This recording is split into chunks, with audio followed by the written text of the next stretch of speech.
नमस्कार मित्रांनो, व्हिडिओमध्ये आपल्या सर्वांचे स्वागत। आज आपण या व्हिडिओमध्ये एक अत्यंत महत्त्वाची माहिती देणार आहोत। मित्रांनो, तुमच्या आधार कार्डवर किती सिम कार्ड सुरू आहेत, म्हणजेच किती मोबाईल क्रमांक चालू आहेत आणि यातील एखादा क्रमांक अनोळखी किंवा तुम्हाला माहित नाही असे आहे का, हे जाणून घेणे अत्यंत आवश्यक आहे। कारण की यामुळे तुमची फसवणूक देखील होऊ शकते आणि तुम्हाला मोठा नुकसान देखील होऊ शकतो। तर चला जाणून घेऊया तुमच्या नावावर किती सिम कार्ड आहेत हे तुम्ही कशा प्रकारे पाहू शकता। याबद्दलची आपण संपूर्ण व सविस्तरपणे माहिती जाणून घेऊया। तर चला व्हिडिओ सुरू करू। मित्रांनो, जर का व्हिडिओ आवडला तर व्हिडिओला लाईक करा आणि अशाच नवनवीन माहितीपूर्ण व्हिडिओ पाहत राहण्याकरिता चॅनलला देखील अवश्य सबस्क्राईब करा। सर्वात प्रथम आपण हे जाणून घेऊया, आधार कार्डशी लिंक असलेल्या किंवा आधार कार्डवर घेतलेल्या मोबाईल क्रमांकाची सिम कार्डची तपासणी करणे का आवश्यक आहे। नंबर 1, आपल्या सुरक्षिततेसाठी ही तपासणी करणे अत्यंत आवश्यक आहे। नंबर 2, अनधिकृत सिम कार्डचा वापर करून आपली खाजगी माहिती चोरली जाऊ शकते किंवा आपल्या वैयक्तिक माहितीचे गैरवापर होऊ शकते। नंबर 3, तुमच्या आधार कार्डवर घेतलेल्या सिम कार्डची नियमित तपासणी करणे गरजेचे आहे।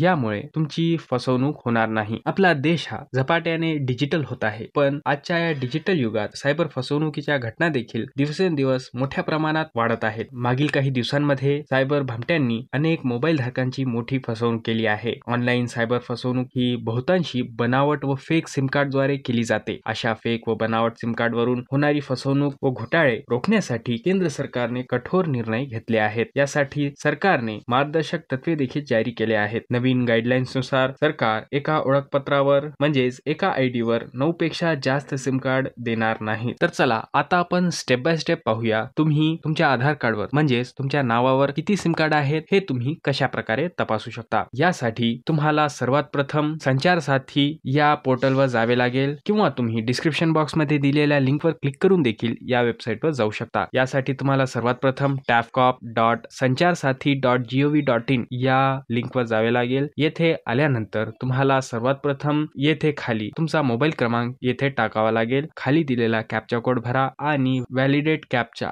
या बटनवर क्लिक करा। या बटनवर क्लिक केल्यानंतर तुमच्या मोबाईल क्रमांकावर एक OTP येईल। ती OTP येथे भरा आणि लॉग इन या बटनवर क्लिक करा। आता तुमच्या स्क्रीनवर एक नवीन पेज उघडेल। येथे तुमच्या नावावर किती सिम कार्ड रजिस्टर्ड आहेत याची संख्या लिहून येईल। त्यानंतर खाली तुमच्या नावावर किती सिम कार्ड सक्रिय आहेत ते नंबर तुम्हाला दिसतील। त्यासमोर तुम्हाला 3 ऑप्शन दिसतील। यामध्ये not my number, not required, required हे 3 ऑप्शन तुम्हाला दिलेले आहेत। जर का या लिस्ट मध्ये दिलेला एखादा नंबर तुमचा नाही, म्हणजेच एखादा अनोळखी नंबर असल्यास तुम्हाला त्या नंबर समोर दिलेल्या चेकबॉक्सला टिक करावे लागेल आणि नॉट माय नंबर या ऑप्शनला सिलेक्ट करावे लागेल। हे ऑप्शन सिलेक्ट केल्यानंतर खाली दिलेल्या रिपोर्ट या बटनवर क्लिक करा। रिपोर्ट बटनवर क्लिक केल्यानंतर तुम्हाला एक रेफरन्स नंबर दिला जाईल। यानंतर तुमच्या नावावरून ते नंबर काढून टाकण्यात येईल। मित्रांनो, हा व्हिडिओ शेवटपर्यंत पाहिल्याबद्दल धन्यवाद।